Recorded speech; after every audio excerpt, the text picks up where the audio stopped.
qu'attend-on des pouvoirs publics? L'intervention publique dans le domaine du logement est justifiée de différentes manières. La première, c'est que le logement est un bien de nécessité absolue et donc il faut intervenir pour éviter l'exclusion du logement. La deuxième raison, c'est le lien avec l'emploi.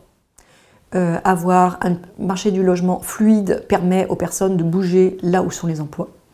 La troisième raison, c'est la compétitivité. Avoir un prix du logement qui n'augmente pas trop vite permet la modération salariale. Et la dernière justification a trait à la stabilité financière. On sait que les grandes crises financières sont très souvent liées à un éclatement de bulles immobilières.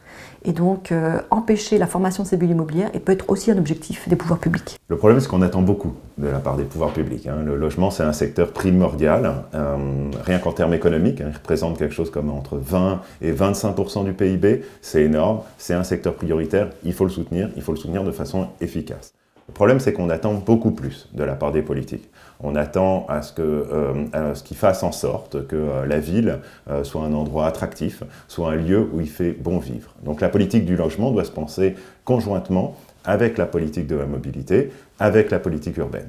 Il faut aussi régler un vrai problème, qui est un vrai scandale dans notre économie, c'est le problème du mal logement. Quelle fiscalité pour le logement? Le logement est taxé de différentes manières en France, comme dans d'autres pays. Il est taxé au niveau de la détention, au niveau de l'habitation, la transaction, et enfin, les loyers perçus par les bailleurs sont taxés à l'impôt sur le revenu.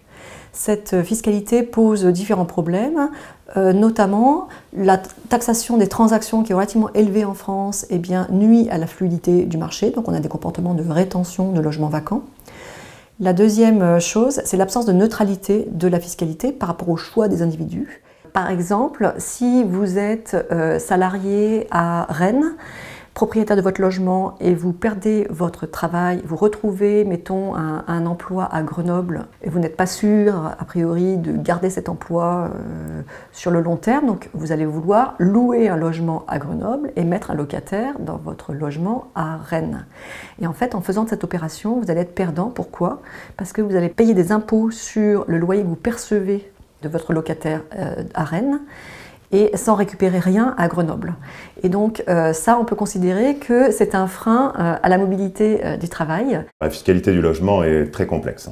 Mais il y a une taxe qui détient la palme de l'inefficacité, ce sont les droits de mutation, qui sont payés à chaque transaction et qui sont inefficaces parce qu'elles entravent la mobilité. On peut réduire ces droits de mutation parce qu'il y a des marges de manœuvre. Lorsqu'on pense taxes, il faut aussi penser dépenses publiques en faveur du logement.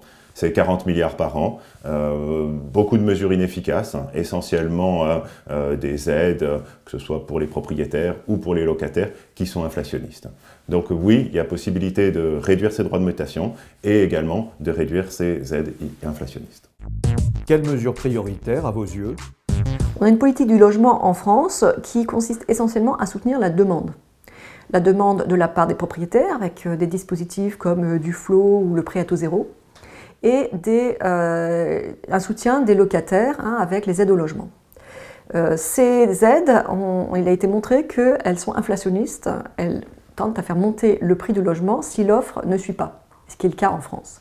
Et donc l'enjeu des années à venir, ça va être de réformer ces politiques du logement de manière à les rendre moins inflationnistes et de stimuler l'offre de logement. Ça peut se faire de différentes manières. Une manière, c'est de réformer les aides au logement de manière à ce qu'elles soient moins captées qu'elles ne le sont actuellement par les propriétaires.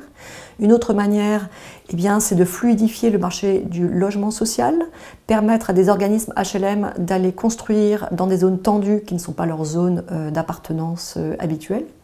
Ou aussi fluidifier le marché du logement social avec une rotation plus rapide des locataires, par des surloyers plus importants pour les locataires qui ont dépassé les plafonds ou qui restent depuis très longtemps dans ce logement, ou éventuellement également un système d'information plus performant, de manière à ce qu'il y ait un temps plus faible entre le moment où un locataire quitte le logement et le moment où un nouveau locataire arrive.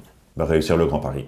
C'est un vrai défi politique, il consiste à faire travailler ensemble des acteurs qui ont des intérêts divergents pour un vrai projet. Pour cela, il faut favoriser les mobilités, notamment par une politique des transports qui soit adéquate avec la politique urbaine et la politique du logement. Il faut aussi modérer les prix immobiliers et les loyers. Il faut également financer des projets qui soient structurants, Pas toujours financer le moins 10 ans, mais financer des projets qualitatifs.